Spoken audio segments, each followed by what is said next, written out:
Assalamualaikum dan salam Sarawak Maju Makmur bersama saya Hafizah Munirah Mahrab.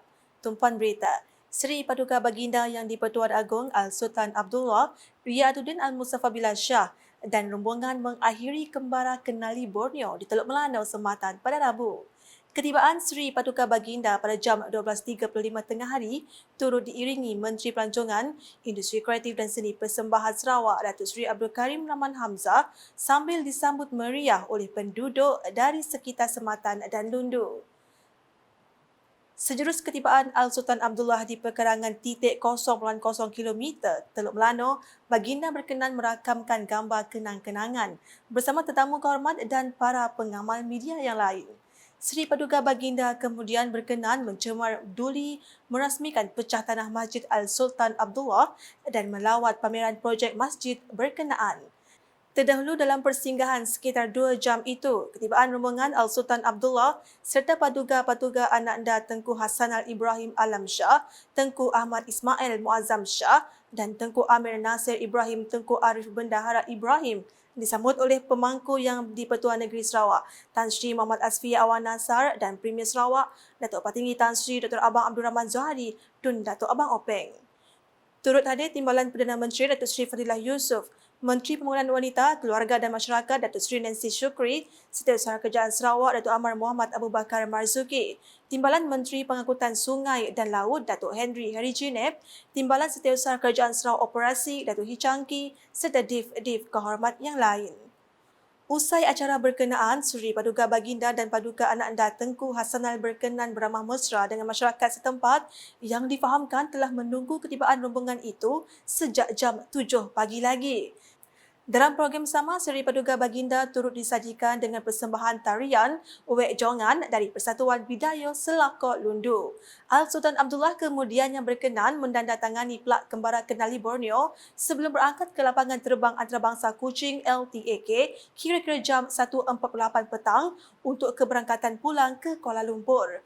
Untuk rekod, Kembara Kenali Borneo mengakhiri pengembaraan di Teluk Melanau yang terletak di selatan Sarawak selepas memulakan penjelajahan dari Tawau Sabah pada 3 September lepas. Jelajah selama 11 hari itu melibatkan perjalanan sejauh 2,154 km menelusuri leburayapan Borneo yang menghubungkan Sabah, Sarawak serta Brunei Darussalam. Sementara itu, Seri Paduka Baginda dan Raja Pemaisuri Agong Tunku Azizah Aminah Maimunah Iskandaria selamat berangkat pulang ke Kuala Lumpur selepas menamatkan Kembara Kenali Borneo di Sarawak selama 7 hari. Seri Paduka Baginda berdua bersama paduka-paduka anak endanya tiba di lapangan terbang antarabangsa Kuching LTAK pada jam 3.33 petang. Terdahulu, Seri Paduka Baginda bersama anak endanya mencemar duli ke Teluk Melanau pada 11 pagi. Keberangkatan tiba, Al-Sultan Abdullah bersama rombongan di LTAK disambut oleh pemangku yang di-Pertuan Negeri Sarawak, Tan Sri Datuk Amar Muhammad Asfiya Awan Nasar serta isteri Puan Sri Datuk Fatimah Muhammad Iskandar, Premier Sarawak Datuk Patinggi Tan Sri Dr. Abang Abdul Rahman Zohari Tun Datuk Abang Openg beserta isteri Puan Sri Datuk Amar Jumaani Tun Tuan Ku Bujang, Timbalan Perdana Menteri Datuk Seri Fadilah Yusof, Timbalan Premier Sarawak Datuk Amar Awang Tengah Ali Hassan dan Datuk Seri Profesor Dr. Sim Kuhian. Turut hadir Menteri Pelancongan Industri Kreatif dan Seni Persembahan Sarawak Datuk Seri Abdul Karim Rahman Hamzah, Menteri Industri Makanan, Komoditi dan Pembangunan Wilayah Datuk Seri Dr. Stephen Runi Utom, Setiausaha Kerajaan Negeri Sarawak Datuk Amar Muhammad Abu Bakar Marzuki, Timbalan Menteri di Jabatan Premier Sarawak Undang-Undang Perjanjian Malaysia MA63 dan Perhubungan Negeri Persekutuan Datuk Sharifah Hasidah Said Aman Ghazali serta div-div kenamaan yang lain. Orang ramai juga tidak ketinggalan tetap setia menunggu luar lapangan terbang untuk mengucap selamat tinggal kepada keluarga diraja. Pesawat khas yang membawa Seri Paduka Baginda dan rombongan berangkat pulang ke Kuala Lumpur tepat jam 4.22 petang. Berita seterusnya, Persidangan Antarabangsa Sejarah Sarawak PAS 2023 menjadi medan penting dalam memperkukuhkan pemahaman tentang sejarah Sarawak dan memperluaskan pengetahuan tentang tanah air ini. Premier Sarawak Datuk Patinggi Tan Sri Dr. Abang Abdul Rahman Zohari Tun Datuk Abang Openg berkata, Sarawak mempunyai sejarah yang unik dengan penemuan manusia prasejarah di Gua Nia yang membuktikan kehadiran manusia di Pulau Borneo lebih daripada 50,000 tahun yang lalu. Beliau berkata demikian dalam teks ucapan dibaca oleh Timbalan Menteri di Jabatan Premier Sarawak Undang-Undang MA 63 dan Hubungan Negeri Persekutuan Datuk Sharifah Hasidah Said Aman Ghazali semasa merasmikan Persidangan Antarabangsa Sejarah Sarawak PAS 2023 di Kuching pada Rabu. Menurutnya, sejarah juga memiliki peranan yang sangat penting dalam membimbing masyarakat untuk memperbaiki kesilapan masa lalu dan mencapai kejayaan yang lebih gemilang. Tanpa belajar daripada kesalahan dan kesilapan masa lalu, kita mungkin mengulangi kesilapan lampau yang bukan sahaja merugikan seseorang individu tetapi mungkin juga kepada keluarga, masyarakat dan negara mahupun bangsa kita.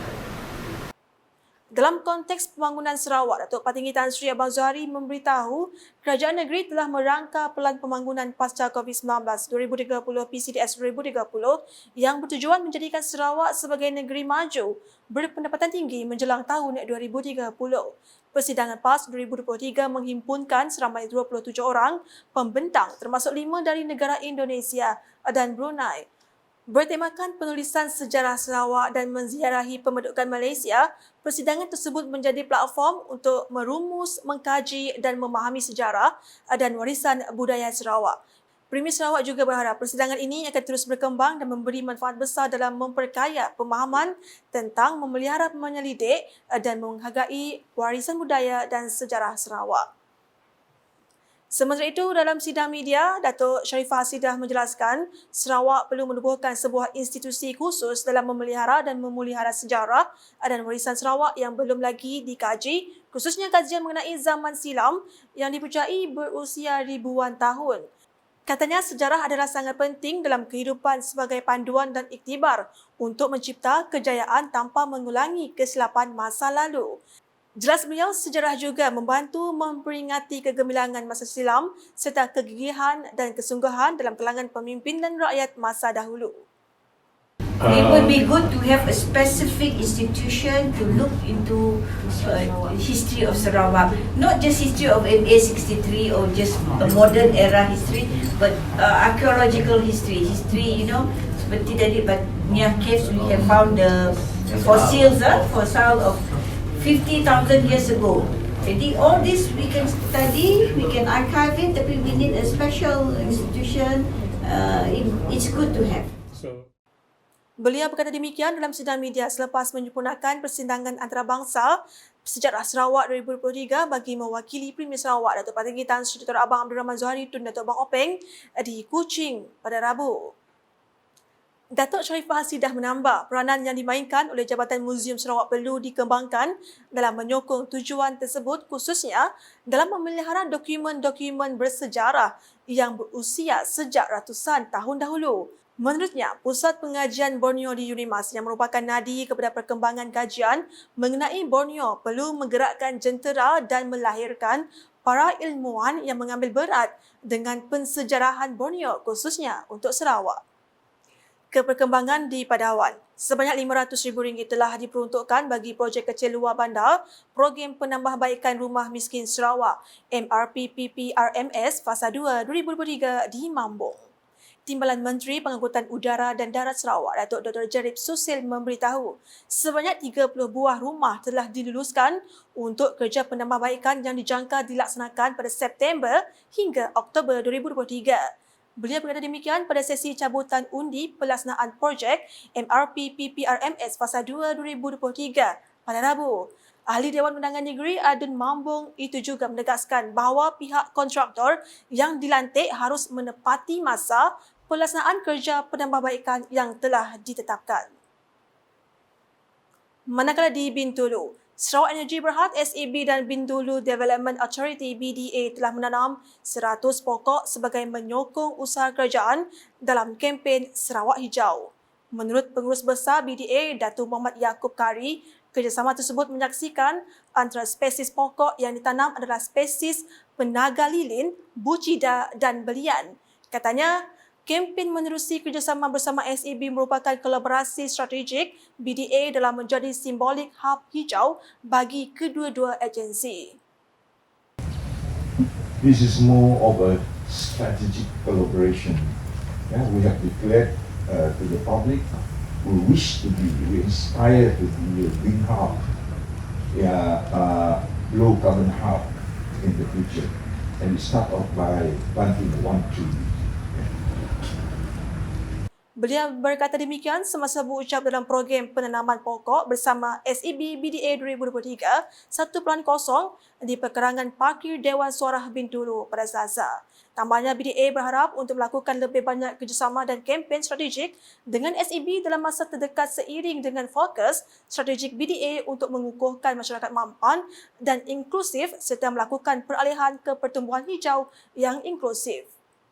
Sementara itu, Naib Presiden Eksekutif Sarawak Energy Berhad, Insinyur Pramod Kumar Karunakaran berkata, kempen penanaman pokok, pelindungan dan pemulihan habitat hari ini adalah penting kerana ia mengadakan kerjasama pertama SEB dan BDA di luar aktiviti projek. This is to ensure successful restoration of ecosystem, enhancing biodiversity, to mitigate climate change and conserving forests and rehabilitating degraded habitats. Beralih dengan perkongsian berikut. Nampak dekat namun jarak sebenarnya amat jauh. Demikian antara luahan 15 orang pengamal media yang mengharungi cuaca sejuk dan hujan lebat semasa dalam misi menawan puncak Gunung Kinabalu Sabah pada awal pagi Selasa.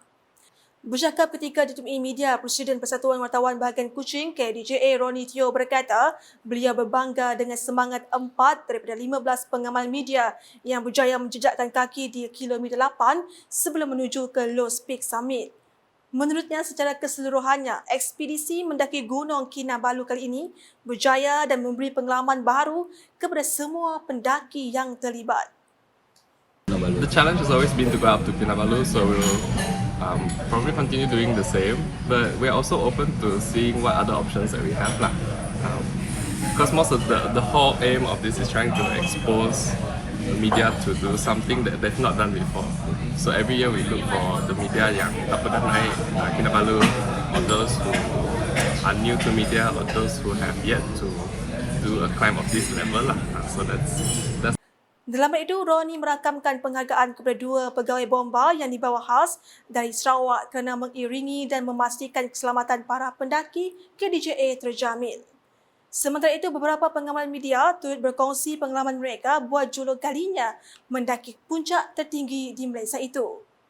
Misi mendaki Gunung Kinabalu ini merupakan pengalaman pertama saya. Pengalaman memang berharga, tidak pernah sangka, dan ditambah pula dengan cuaca hujan lebat dan juga cuaca yang paling sejuk sekali. Memang tidak sangka lah, walaupun first time, tapi berjaya juga hampir nak ke puncak.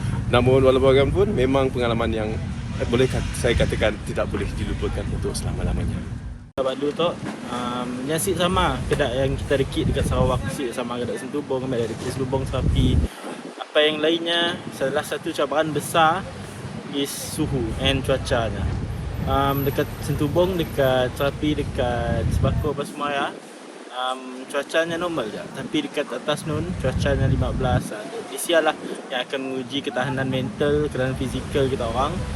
Di sialah otot-otot kita orang masa-masa akan start kejang lah apa macam-macam.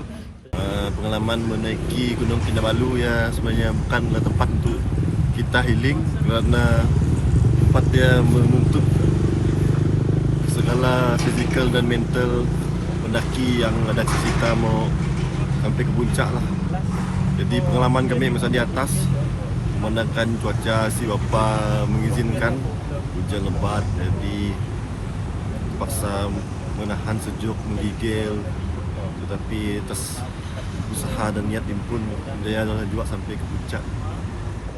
Ini merupakan kali kedua saya mendaki Gunung Kinabalu dan pengalaman kali ini sangat-sangat berharga bagi saya kerana saya dapat lakukan ini bersama-sama dengan rakan-rakan pengamal media yang lain dari Persatuan Wartawan Bahagian Kuching, dan ini sesuatu yang tidak akan saya pernah lupakan sebagai wartawan muda, dapat mendaki gunung tertinggi di Malaysia ini bersama dengan rakan-rakan editors yang senior reporters yang lain, dan ini salah satu pengalaman yang sangat manis bagi saya sebagai seorang pemberita. Dalam itu, Pengarah Taman Negara Sabah, Mak Larik Lakim berkata, pada mula, cuaca semasa pendakian seawal jam 2.30 minit pagi adalah baik. Namun, keadaan cuaca berubah cepat sehingga menyebabkan hujan lebat pada sekitar jam 5.40 minit pagi dan mengakibatkan para pendaki diarahkan berpatah balik ke Panalaban di atas faktor keselamatan. Sekian edisi malam bersama saya, Hafizah Munirah. Berita lebih lanjut boleh didapati di semua platform media sosial Lukas, termasuk portal lukas.sarawak.gov.my dan UKAS Channel di YouTube. Sebelum mengakhiri berita UKAS, kami tinggalkan anda dengan paparan kembara Kenali Borneo yang di Pertuan Agong dan rombongan di Teluk Melano, Sematan pada Rabu. #Saluran Informasi Rakyat, Salam UKAS.